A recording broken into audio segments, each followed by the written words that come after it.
Welcome back to Healthy with Nicole. On today's video, I wanted to share with you my journey in quitting coffee.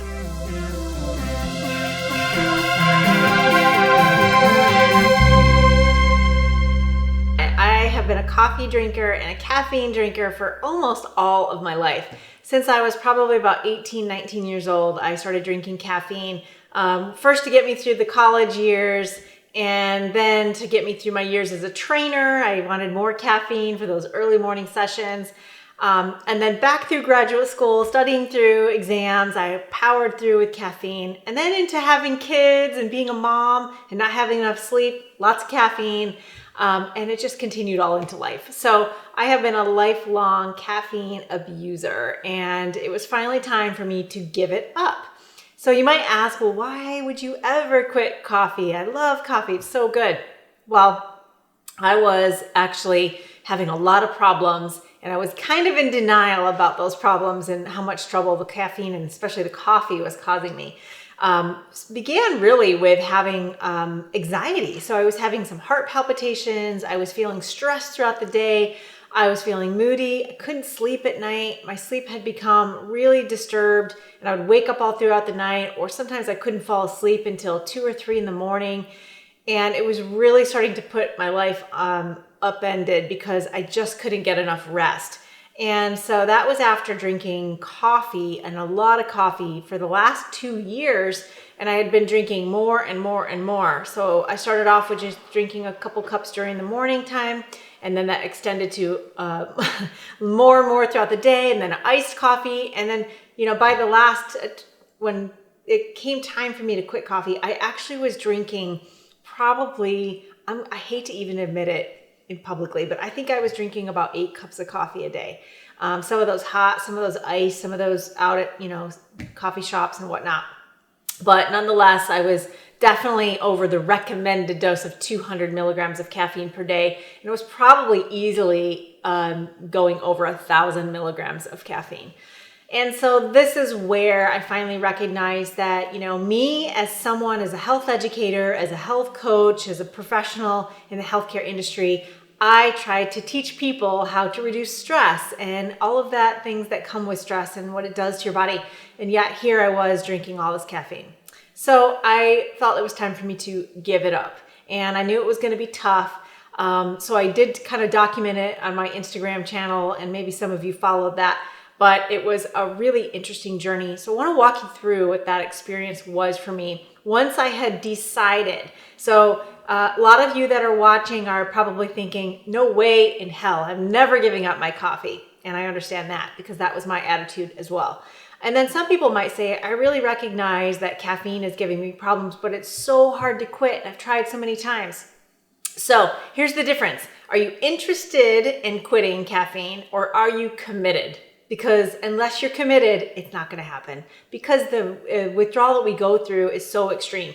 You have to remember that caffeine is a drug. It is a very addictive and powerful drug for our body. It just happens to be socially acceptable. And not only just socially acceptable, but promoted. It's kind of the cool thing to do, right? We love to go to coffee shops and gather with friends and have it in the morning and have it in the afternoon. And it's more than just a drink. It's a cultural experience and a social experience. So many of you will meet with your friends over coffee, and I've done that forever. So there's so much involved in this that makes it difficult, because our society wants us to drink coffee. It's a fun thing to do. Plus, a lot of people use it because they feel like they get better workouts from it, or they're able to do more fasting and things like that. So I'm going to cover those, but I want to first talk about how I went through this process. And there's a couple things that I used that helped.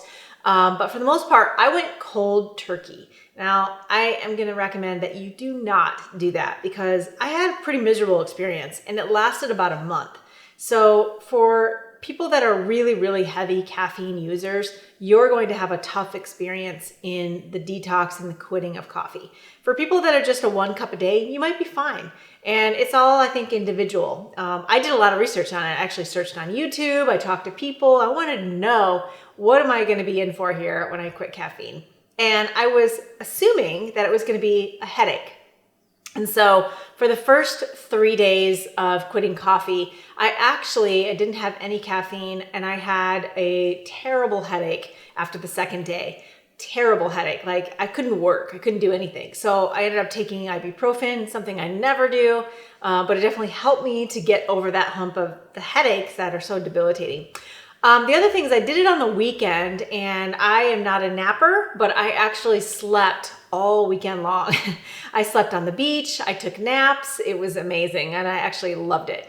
And I did sleep better right away. Although my sleep quality was good, the length of time that I was sleeping was worse. So apparently that when you quit caffeine, a lot of things happen in your body in the process of, when you go through withdrawals, your body is responding to that. And that's what happened to me. So even though I was sleeping better, I couldn't sleep very well. And for the first week or so, I did okay, and I just had less hours of sleep. And then after about 1 week, where it was first week of headaches, fatigue, after that first week, everything kicked in big time. So terrible insomnia. This is probably the worst I've ever had in my life. I had it for about 4 days, no sleep for 2 days, no sleep at all. So I finally broke down and took some Dramamine, which is, again, something I never do, but none of my natural tricks were working for me. So I had to sleep in order to function.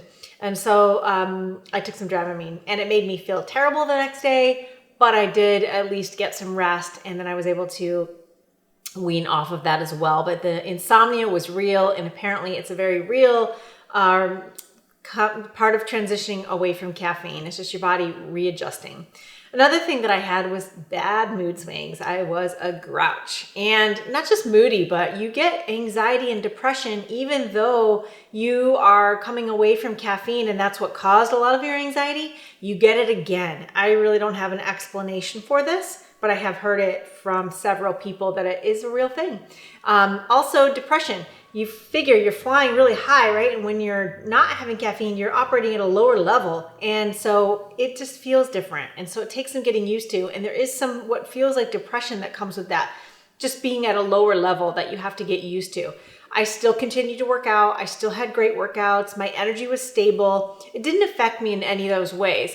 But instead of getting a big blast of energy in the morning and then crashing later on, it was just stable. Slower to get started in the morning, but stable throughout the day, and I was able to stay up later at night. So mood swings, anxiety, depression, insomnia, headaches, these are the common things. You are also very likely to experience constipation because a lot of people use coffee to help them go to the bathroom. And I understand that because it stimulates your colon and the activity in your body. So one thing that you can do to prevent that is start to take magnesium citrate every night when you go to bed. Some people might not have this experience, but it's pretty common. And so I'm going to recommend everybody to use a magnesium when they go to bed. This is the one that I love, the Calm brand. You can just stir it into water and drink it. So it'll help you sleep, but it'll also help to keep things moving so you don't get constipation, because that's pretty miserable. Everything else that you're doing. It's a tough transition. I'm not going to lie. It was really uncomfortable. And there are times when you will crave it, or when you feel depressed about not getting to have that caffeine, with your friends or your loved ones. So what I did was I continued to have coffee, but I would have a decaf, not every day, but here and there when I felt like I wanted to have that social hour, social time with my friends or family. So aside from having, the social connections with people over coffee, you can just have some decaf, have some tea if you want to. So some people are wanting to be diehard caffeine-free.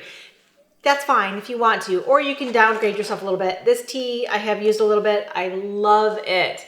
Mighty Leaf. This is a green tea tropical flavor, and I love this tea. I used to drink it a lot. Before I drink coffee, I drink a lot of tea. And so I will still occasionally have a cup of green tea. And again, it's nice for just a little boost, but you're not going to have any backlash from the extreme amounts of coffee. But the tea has been good. And if you are trying to downgrade, which I do recommend, that if you're a heavy caffeine user, don't just cold turkey. It's going to be miserable and it's going to take a while. So you're going to have a lot of discomfort from it. I would suggest downgrading from lots of coffee to maybe 1 cup of tea a day or 2 if you need it. That's one option to make the transition a little more gentle. And the other thing is I use this product called Bioreign Limitless. It does have some caffeine in it, and I only took it 1 day and I actually felt like I didn't need it. But if you are just, going through this transition and you have to have energy, you're coming to shoot videos or you have to go to work and you have to do something that requires you to be on, and you're struggling, or if you're struggling with depression, and I'm not talking clinical depression here, that one you need to address medically. But if you're feeling melancholy, you're feeling moody, and you're just really struggling and it's getting to your head, very possible, then a little bit of caffeine through a caffeine pill can work. This is one that I said I had tried. It's got a little bit of CBD in it, which is also good for your mood. It's got 50 milligrams of caffeine in 1 capsule. So you can buy caffeine pills so that you don't have any coffee, any tea, anything if you want, and then start to reduce it and break it down, make the pills smaller or whatever so that you can downgrade that way. So these are some of the tools that are handy when you're quitting caffeine. And so just to wrap it up, I want to go back to why would we want to quit coffee? We love the coffee, the aroma, the social connection, the taste. Everything's so amazing about it. It is, but it also wreaks havoc on your body through your stress response. So when we are consuming caffeine in any form, whether it's tea or coffee, the stress response is activated in your body. And that means that your adrenaline hormone is increased. It means your cortisol hormone is increased.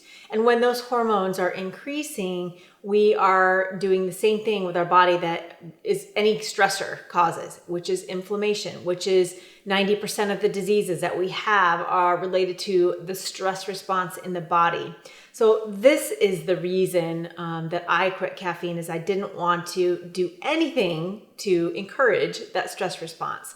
Some other benefits that you might find from quitting caffeine is better fat loss. Your body can lose more fat if your insulin's not elevated, and caffeine and the hormone response from cortisol and adrenaline do actually increase your insulin. So you might find you lose more body fat.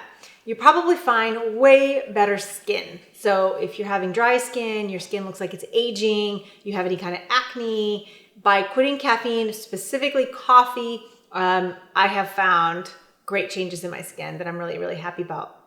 Don't forget your teeth. Your teeth are getting stained every time you're drinking coffee and tea. So great thing for your teeth, the health of your teeth and your gums, and your digestion. So remember that coffee specifically is very astringent, has a lot of tannins in the coffee and tea. And when you're not drinking those, your body will respond by improving better digestion.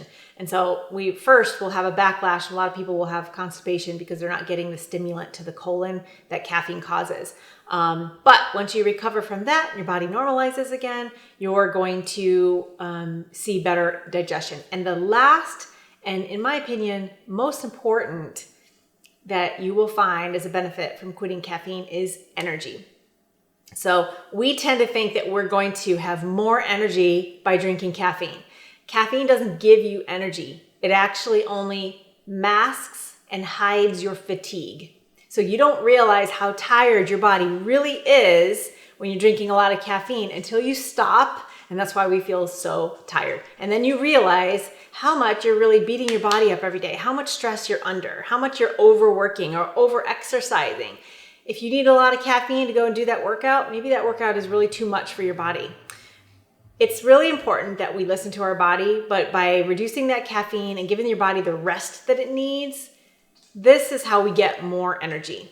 So setting aside the caffeine, the fake energy, the hiding of your fatigue, now just nourishing your body and starting to let your body become more naturally energized. And you may not have that spaz blast level of energy that you did when you're drinking a lot of caffeine, but your energy will be longer. You'll have more sustained energy throughout the day. So for me, I wake up at 5 or 6 a.m. and I'm up until 10 o'clock at night, and it's full blast all day long without any caffeine. So that's what I hope you get from this. And comment below. I want to hear your story. If you've had caffeine, if it's been good for you, if you feel like it's time to quit, what is it that's motivating you? If you like that video, give it a thumbs up, and I will see you in the next one.